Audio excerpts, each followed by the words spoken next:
Good morning everyone and welcome back to a brand new video of Fox Flicks on Dead Meat. Today we're checking out the kill count for the 2024 movie MaXXXine. But before we get into that, I want to give to every single one of you out there a great big happy Thanksgiving and thank you all for watching. And before we actually hop into today's video, I have a question for all of you. Many people, when they get big enough, start getting kind of a name for what their subscribers are called. I tried before by calling you all my cubs or kits, and that, of course, was kind of not going anywhere. So I'm wondering, to all of you out there, leave a suggestion down in the comments, what should I call all of you out there? The people that watch these videos and help me be me. What do you all want to be called? Whatever comment has the most likes within 1 month will become the official name. Alright everyone, now let's hop in.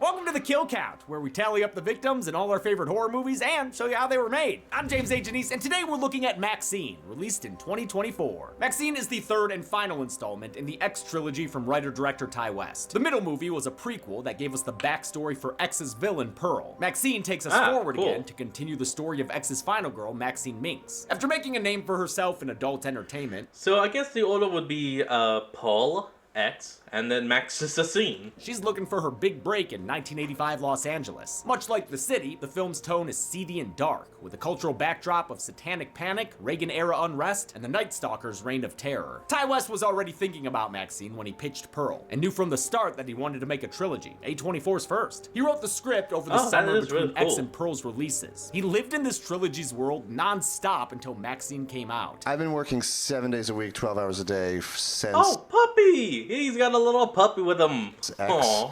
on these movies, so I think it has been about 4.5 years. While the first two films were shot back-to-back in New Zealand, MaXXXine was filmed much later on location in Los Angeles. Mia Goth reprised the role of MaXXXine and served as an executive producer. MaXXXine is another Hey, that's kinda stylistic cool. change from the films that came before it. X took inspiration from 70s exploitation films like Texas Chainsaw Massacre. Pearl was a warped nightmare version of Golden Age Technicolor films. MaXXXine, meanwhile, is built on a foundation of 80s films about Los Angeles, like Brian De Palma's Body Double, Angel, and St. Elmo's Fire, which gets referenced a few times. There's also a heavy dose of Italian giallo humor, I don't know any of specifically those. the trope of a mysterious, black-gloved, knife-wielding killer. I absolutely loved X and Pearl. They were two of my favorite horror movies of 2022. MaXXXine is... it's alright. It's definitely bigger than the previous two films, which were mostly Little self-contained. subpar. This is a big city picture, and probably Ty West at his most commercial, which isn't necessarily a bad thing. I like that he gets to stretch his filmmaking muscles. It's a huge contrast to his earlier quiet indie work. But a lot of the side characters feel underdeveloped, introduced and killed off in subsequent scenes. And I wanted to see MaXXXine do more herself. alright. She feels a little passive, especially in the film's final It's like, here's this character, and they're dead. Here's this character, and they're dead. Here's that character, and he's already dead. act, which has plenty of its own issues. But I still Sorry. enjoyed the movie and its gritty look at Gotta have a sleazy laugh. LA. Goth is great as always, as are some supporting players, especially Kevin Bacon. I like that it's entirely different they got than the X and bacon. Pearl, and the Nice. style goes well with the city and industry it portrays. It's admittedly a little inside baseball sometimes, but for someone in the entertainment industry, it's a lot of fun. So, while I wouldn't call it a masterpiece like X and Pearl, I think it's a strong enough conclusion to an insanely ambitious trilogy. There aren't many filmmakers who could pull We just saw the guy that James H. Janice is cosplaying off as. what West and Goth did, and they should be proud. Okay, hold on. Sorry for pausing, but do y'all pronounce it as crossplay or cosplay?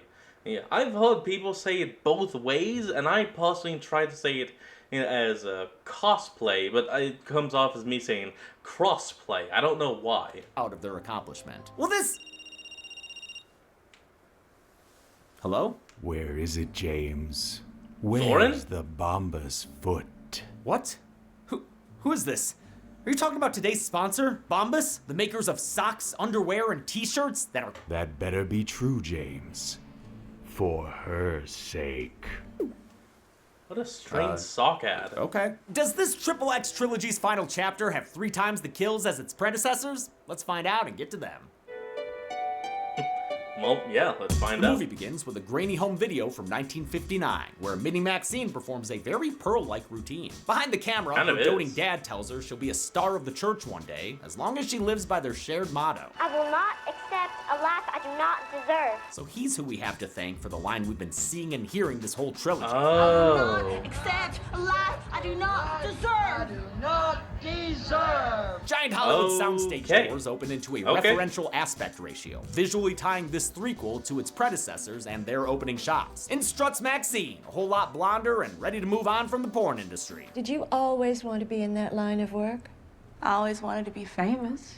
She's here to audition for Yeah, I think the best answer would be people fall into it, people want to climb their way back out. a horror movie, a sequel called The Puritan 2. It's directed Why, hold on, that line I just said, why does that actually fit so damn well? by an English filmmaker named Elizabeth Bender. Is that your real accent? Yes, ma'am. Oh, we're having an accent off, eh? Maxine's acting chops impress the director as she delivers a powerful off-book monologue. It's hilarious that a lengthy Mia Goth monologue, which was the climax of Pearl, is done within the first 5 minutes of Maxine. Even more of a flex is when they show how quickly Goth can turn it on and off. Nicely done.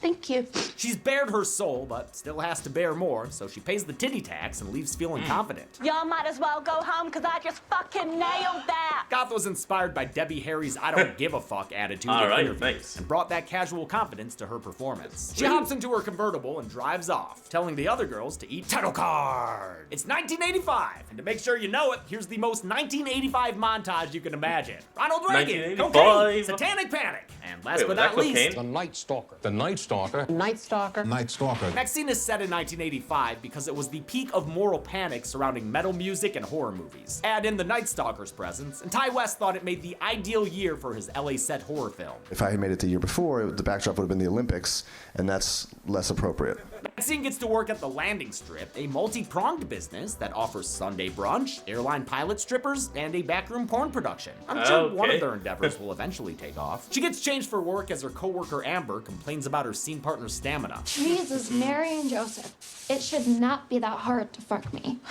I was supposed to be in Toluca Lake an hour ago. Amber's played by Chloe Farnworth, who gave one of my favorite performances in recent years, the Oh, 12-Hour yeah. Shift. She invites I saw Maxine that to a movie. party in the hills, but Maxie's working her other job tonight. 12-Hour Shift is actually a pretty interesting one. And it takes a kind of a, I guess you could say, a different angle on the killer movies.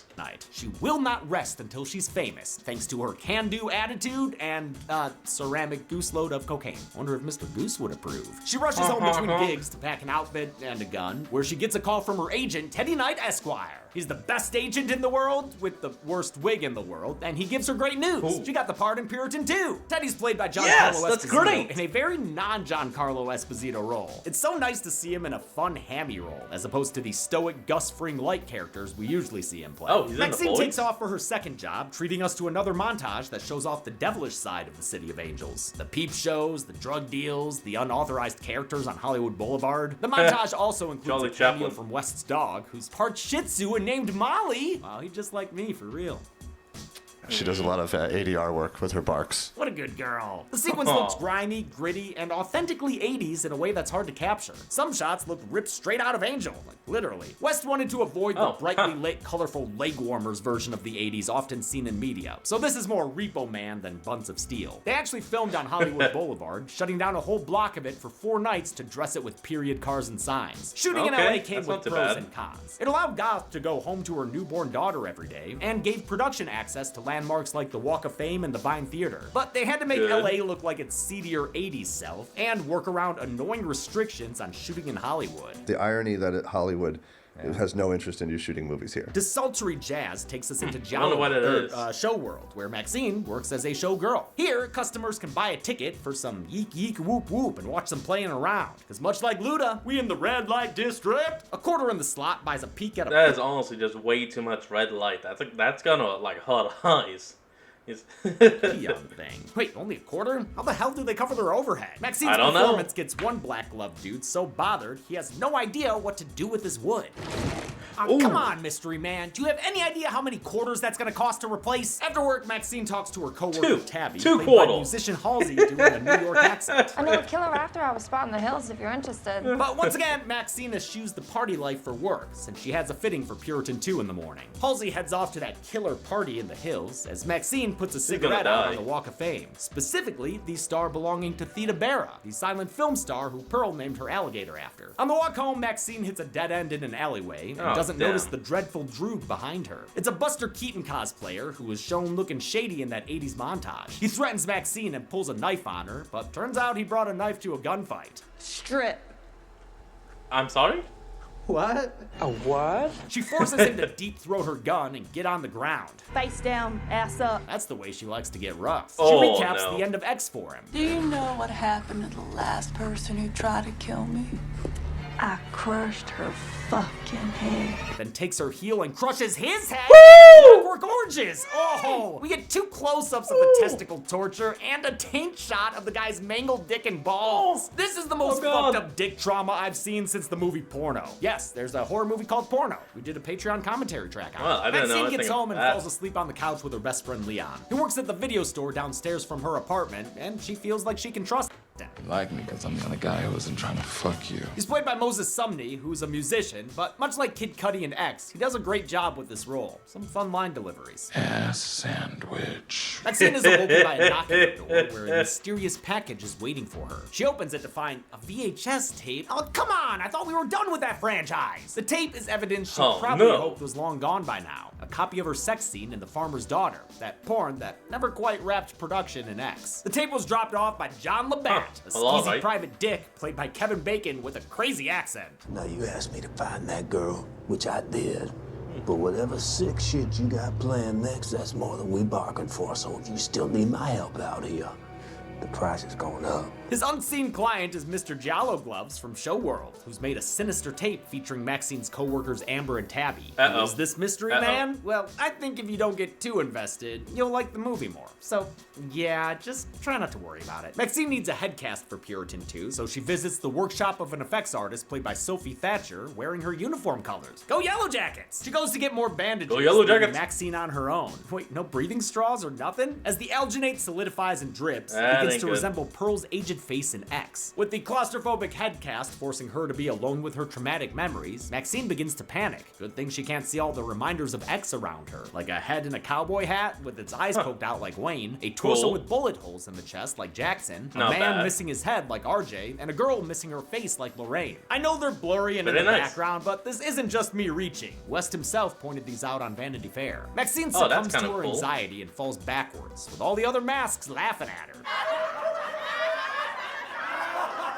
Yeah, no, that's just on fault of the person putting it on hold. Like, you're supposed to have, straws into the nose so the person can actually breathe while they wait for the mask to dry.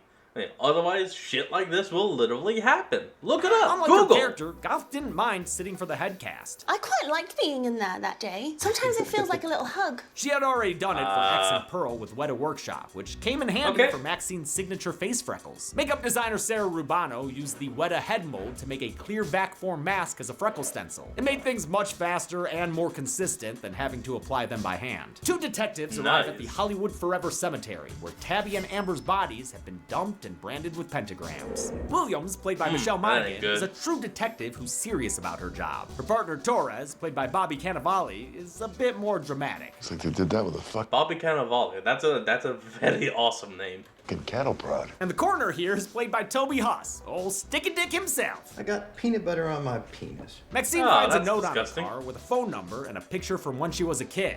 Didn't think they'd have yearbooks in the, traveling tent school I assumed she attended. She calls the number and agrees to a meeting where she finds Kevin Bacon just sizzling sleaze. Boy, you look a whole lot taller in person.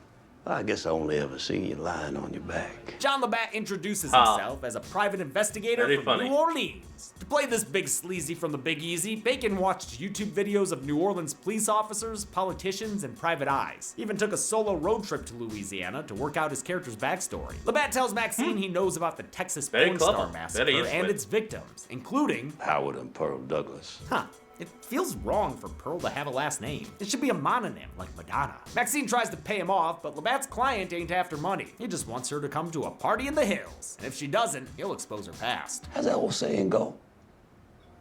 You never work in this town again. Maxine gets home where her bad luck continues, since detectives Can't be Williams and serious. Torres are waiting for her. They play good cop, douche cop as they ask about Amber and Tabby, but Torres goes a little too hard. Oh, that bullshit bravado. No wonder you never made it as an actor. Unlike Maxine, who's got a meeting on the studio backlot. Okay. I'm Maxine Minx. Yes, you are.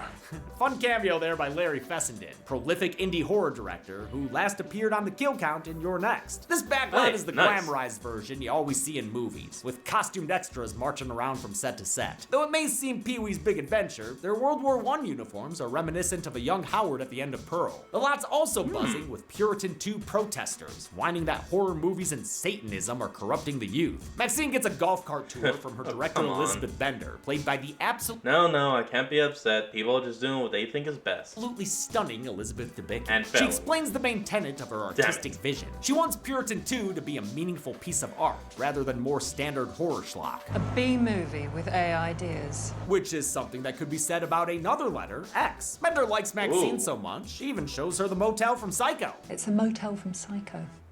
Yeah, we know. Everyone knows. As Maxine looks at the house, she sees a vision of I don't Pearl in remember the Psycho. window, looking just like she did when she first saw her in X. Psycho was referenced in X during an argument between Lorraine and RJ, so West wrote this scene before getting permission to film at the location. He thought it was important that that's actually Maxine kinda cool. visit a horror movie landmark on her journey to becoming a scream queen. They got approval from Universal and the Hitchcock estate, though they did have to reroute the tram tour during filming. There is kind of a tourist tour that goes through there, and so we did have to reroute that a little bit. So, apologies to anyone who came on vacation and didn't get to see the house. It's a good thing it's they got fine. approved. Shut because up. West didn't have a backup if they said no. Bender tells Maxine to get rid of distractions. Like, private dicks trailing and taping her. She puts her keys between her fingers and calmly asks Labatt to please leave her alone. Pretty please? And that's the With broken sugar on nose. top? She goes to see her knight on shining exercise bike, who's decked out in a sweatsuit. Finally, a movie that remembers Giancarlo Esposito as Italian. She tells Teddy everything, and he promises to handle it. He just wants her to be the amazing actress he knows she Be is. who It's you an are. unexpectedly sweet relationship between agent and client. Hey, Maxine Minx. With his encouragement, she heads home to learn her lines and It's a do little some hug. lines. Maybe the coke is why she's highlighting so aggressively. All right, lady, it's yellow. Downstairs at the video store, Leon Like once, just that's all it takes. finishes his Fangoria and goes to close up for the night. Too bad Mr. Giallo's already inside. He slices the back of Leon's neck and stabs him in the back with his knife, spraying all those precious videotapes with blood. He finishes by ripping out his upside-down cross earring. The next Ow. morning, Maxine comes That's gotta downstairs to hurt. find the cops wheeling out Leon's bloody body. Wait, what the fuck, Williams? You can't just show a dead body like that! You just Daniel isn't real the whole Oh, crowd of jeez. people! A distraught Maxine joins them at the police station, where Williams tells her to have some coke and smile. Just Have a not Coke. her usual kind of coke. Thanks. Ow. The detectives Ow. ask her why she's a commonality between Weirdly enough, I can agree. My nose, for some reason, is weirdly in pain. these three Night Stalkery murders. Williams tries to get Maxine to help save the next girl's life, but this final girl doesn't want to play the hero. Maybe she should save herself.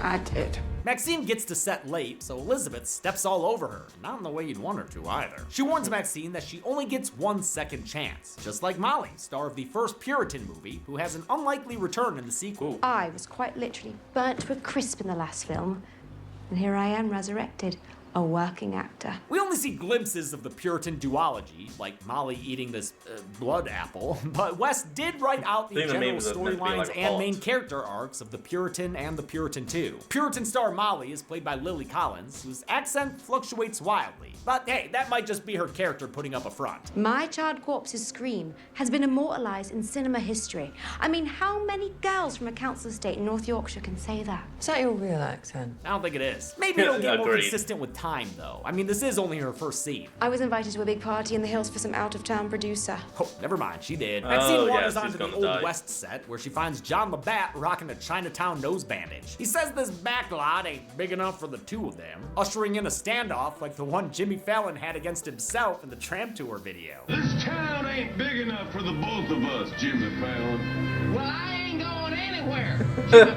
He chases her through the fake streets and back to the Bates Motel. You know, when I first saw this scene, I thought he was gonna follow her inside and get pushed down the stairs in an homage to Psycho. I mean, it seems so obvious. He's even a detective. But instead, Maxine just hides and he gets busted by Larry Fessenden. Pretty anticlimactic. All things less Jalo and more Looney Tunes. Still, she's sick of Labatt giving her the blues. Sick of it affecting her job, too. Whatever's going on in your life that's interfering with this picture, I don't care what it takes. Squash it. She decides. I would honestly just tell her, oh, okay, here's what happened. My fellow actors from the industry were killed on 2 nights ago. My good friend and owner of the movie, Shack I Love Above, was killed last night. I don't know what's going on. I'm just trying to make a movie. Decides to take care of it once and for all by getting dressed to kill literally. in the club for a honeypot. Absolutely kick-ass use of Frankie Goes to Hollywood's Welcome to the Pleasure Dome here. This is like a Manhunter needle drop in how much it rules. The nightclub scene also features a quick cameo since the DJ is played by West's wife and real-life DJ, Alice in Wonderland. Labatt follows Maxine into the chicks' room and kicks in the stall doors to reveal increasingly gross toilets. When he hits the last stall, he finds the window open and Maxine gone. He chases after her onto a loading dock where porn cameraman Shepard puts his lights out with a Louisville Slugger. He just young rocked his world. That's By the way, gonna haunt. apparently Bacon didn't use a stunt double for this movie. So what? He took that fall with his 65-year-old knees? Labatt comes to with his hands cuffed to the steering wheel of his car, positioned underneath a junkyard press. He tries to bargain for his life, but Maxine presses the button so she can finally squash this problem once and for all. He gets crushed as his scream rises to a fever pitch and is suddenly stopped. A river of blood pours out, which the junkyard dogs lap up. Hey, did anyone card those pooches before serving them Labatt? Maxine leaves Teddy to handle things in true Gus Fring fashion. What are agents for? At home, she washes off the blood and turns on the news to see another report about the Night Stalker. Residents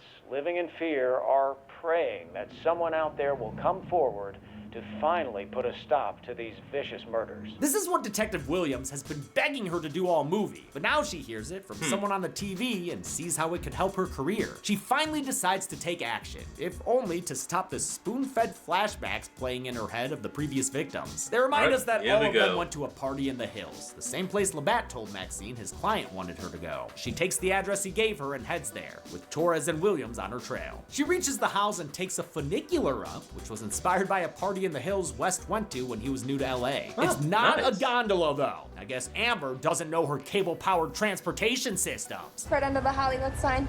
And you gotta take a gondola to get there. Idiot. No. She gets to the house and walks. A lot of people could actually make a mistake, but a funicular is, well, it's that, like you saw. It's like a cable car, but it's only designed for going up and down a hill.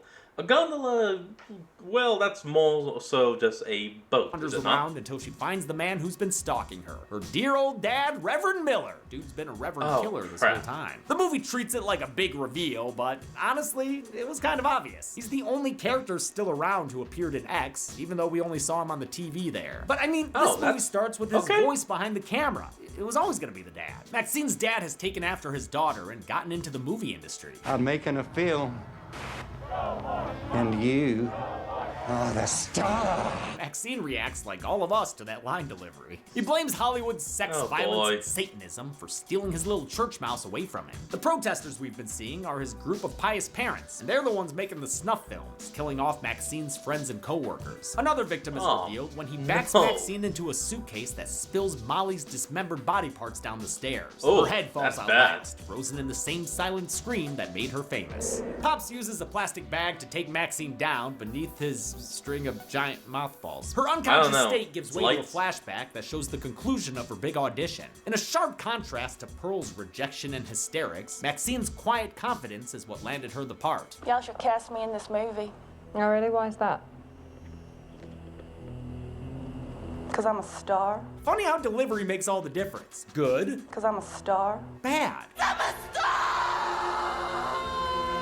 Maxine wakes up to lights, camera, monologue. Ezekiel 16, chapter 14. Ugh, Papa, don't preach. But she is in trouble deep as he plans to use her to expose Hollywood as the cult it is. He's got a culty camera crew and everything. Too bad that one guy doesn't even know how to hold the boom. Maxine's dad is played by New Zealand actor Simon Prast, reprising the role from X. Here, hams it up quite a bit. He's definitely going for it. It does fit his character, an evangelical fire and brimstone preacher. It just feels like a huge burst of very different energy, kind of coming out of nowhere. He gives MaXXXine a choice to renounce her life of sin or forfeit her right to life. But before MaXXXine takes a serious hit to her personal brand, Torres shows up, finally ready to play the leading man. A cultist pulls a gun, but Williams says bang bang, kiss kiss that gun goodbye, and sends him for a swim. Then all hell breaks loose, and there was a firefight! Dad drops the red hot brand and goes up in flames, just like Pearl's mom did in the last movie. Man, where's boiling corn water when you need it? He manages to cool off in the pool in a shot where we see 2 dead bodies in the background. Damn, those detectives work fast. They take cover and keep the count going as Torres shoots a cultist in the head and Williams gets another in the chest. One of the dead churchgoers in this scene was played by an extra named James Hunter, who filed a $500,000 lawsuit against Goth and A24 in January. He claims that Goth kicked him in the head during filming and then taunted him about it. I felt the need to mention this, even though we don't really know what the truth is here. Hunter's involvement in other lawsuits has called this one into question, and there's been no corroboration and so far no resolution to the whole thing. I'll just state my agnosticism and wait for the courts to figure this one out. The Reverend cuts his pool time short and runs away from the scene as the cops shoot down 2 cultists near the video camera. Did you get that on film? Then the movie remembers its titular character hasn't done anything in a while, so MaXXXine cuts herself free. That first cultist who was shot pulls her into the pool with him, but she finishes what Detective Williams began and kills him with a stab to the schnoz. She gets out of the pool as the cops take out 2 final cult members with a bunch of back and forth gunfire. They tell MaXXXine to stay behind. How many cultists go after the Reverend, but she ain't into playing a supporting role. She what was that, about 10? Yeah, there was her 2 friends, and the black guy, then the girl from Puritan. Yeah, no, 10 cultists. Grabs a rifle and follows them up towards the Hollywood sign. The detectives and her dad have a showdown that might be cool, but we'll never know since it happens off screen. But here, have an extra kill to make up for it. A cultist whose body she comes across. By the time she gets up there, Torres has already been shot. Would have liked to see it, but hey. MaXXXine puts pressure on his wound, but it's too late. He dies bleeding out in MaXXXine's arms, which sucks for him. She didn't even really like the guy. She ditches his body and then finds Detective Williams with a crucifix in her eye? Come on. We missed the cool part again? She tells MaXXXine that she shot her dad, then takes an absolutely comical tumble down the hill. She's gone, baby, gone. MaXXXine continues until, for the 3rd fucking time, she finds a dying person in the hills. This time it's her dad, who's still got enough breath left for one more monologue. He tells her he created a monster while trying to shape her into a success, and begs her forgiveness for failing her. A police helicopter arrives overhead, and in the spotlight she always wanted, MaXXXine has a fantasy. A dream sequence shows how this whole incident could make her an overnight success. She could have talk show appearances and a Puritan 2 premiere at Mann's Chinese Theater, the actual theater on Hollywood Boulevard where MaXXXine had its premiere in real life, complete with protesters. Yeah, it is. It was fun. She snaps back to reality and recites her father's favorite phrase. I will not accept a life I do not deserve. And she shoots his head point blank. Holy crap, makes sense, that thing exploded like a pumpkin. Hell yeah. Justin Raleigh and his team at Fractured Effects provided a lot of the prosthetics, like Papa Miller's head, which looks so damn cool when it explodes. I love all these angles of it. They also made the crucifix gag. Michelle Monaghan wore a plate over her eye with a silicone face piece that went over it. A prop crucifix was then fastened to the plate, and the whole thing was applied by makeup artist Kevin Wassner. It's so creepy and good, I love it. To finish the effect, they included an eyeball that was shoved to the side. Gross. That's so fucked up. In a bit of a confusing ending, since we already had a fake fantasy flash forward, we now have a real flash forward to 1 month later, when MaXXXine's cutting a line of coke with her SAG card. Hope she saved enough drug money to pay her dues. She's finally achieved her dream. You're a fucking movie star. Even if that movie is still Puritan 2. On set, they take a moment of silence for Molly, but only a moment, then it's back to business. Show business! MaXXXine looks at her prop head and contemplates her newfound stardom. I just never wanted to end. It's a final line that, paired with her head that's frozen in a moment of time, perfectly encapsulates the trilogy's themes of mortality, fading youth, and the fleeting nature of fame. MaXXXine finally has everything she wanted, but the movie ends with her worrying about how long it'll last. How many victims met their maker in the City of Angels? Let's find out and get to the numbers. About 16? Oh no, please, you can't do this. You can't do this. We can talk. We can negotiate. Oh, you need me. You need me to count the numbers. Oh God, oh Father, who art in heaven, hallowed be thy name. Thy kingdom come, thy will be done, thy earth as it is in heaven. Give us this day. That's just regular hydraulic press. And We it was a counted PNG. 18 kills in MaXXXine, with the victims maybe consisting of 13 men and 5 women. It was pretty hard to tell during the cultist shootout, but you know what? We did our best. This was actually the first time we've seen this count and gender breakdown on the show before, meaning MaXXXine delivered unto us a killigami. It also had more kills than both of its predecessors, with more than 4 times as many as Pearl. With a runtime of 104 minutes, MaXXXine had a kill on average every 5.78 minutes. Oh, I'll give the Golden Chainsaw for like coolest 16. kill to John Labatt. It wasn't the most graphic, but it was the most terrifying. It's a unique, brutal end to a real nasty son of a bitch. The machete for lamest kill goes to Detective Torres, who was fatally injured off screen without any cool wounds like Williams's crucifix to the eye. And that's it. MaXXXine was released in 2024 to the strongest opening weekend of the trilogy, but also the most mixed reviews. Until next week, I'm James A. Janice. This has been the Kill Count. On the next. Alright everyone, well, before we end this off, let's see what will be up on the docket for next week. Kill count. Mad scientist Jeffrey Franken loves his bride-to-be Elizabeth, but one tragic day, death does her part. Like a couple of parts. Now Jeffrey's building her a new body, one sex worker at a time. Going out? Want a date? Do some action? But Elizabeth isn't Why do I feel like I've seen this movie before? coming back as her Franken self. She's coming back as Frankenhooker! Want a date? Going out? Looking for some action? This raunchy sleaze That's fest why. comes courtesy of Frank Henenlotter, the basket case behind Basket Case. But Frankenhooker has less horror and way more comedy than the first Basket Case. What's all the fuss? It's much more like the Basket Case sequels, with an actual budget and crew behind it. As with most exploitation movies, Frankenhooker will not be for everyone. All the humanity. It's got sex, Reminds me of the St. Louis Arch. drugs, Crack shit's killing them. sex on drugs, The party ain't over yet. and a That's a titular big character bag. who's actually not in a lot of the movie. What the hell are you talking about? Yeah, she doesn't show up for like a whole hour. It's kind of a bummer, honestly. Oh, But don't worry, but there's it still sucks. plenty of bloody, booby, buddy mayhem in the meantime. Utterly awesome. So this week, stitch up a date and watch Frankenhooker. This is the moment we've been waiting for. Then on Friday, tune in for the Kill Count, only on Dead Meat. Come on, this is your day. I don't want any credit. Can't wait to see it. Can currently be watched on the pictured streaming platform. Oh, it's Sony on always recommends Tubi. you watch the movie for yourself before its kill count. It's the only way to have your own properly informed opinion. Kill counts are never meant to replace the experience of watching a film. Thanks a lot for watching this Kill Count. Alright everyone, well that's going to be the end of today's video, and I hope you all enjoyed this. Remember to like, comment, and subscribe for more. Link to the original will be in the description below, and I'll see all of y'all next time when we flick back on. Till then, this is Fox, signing out. Peace.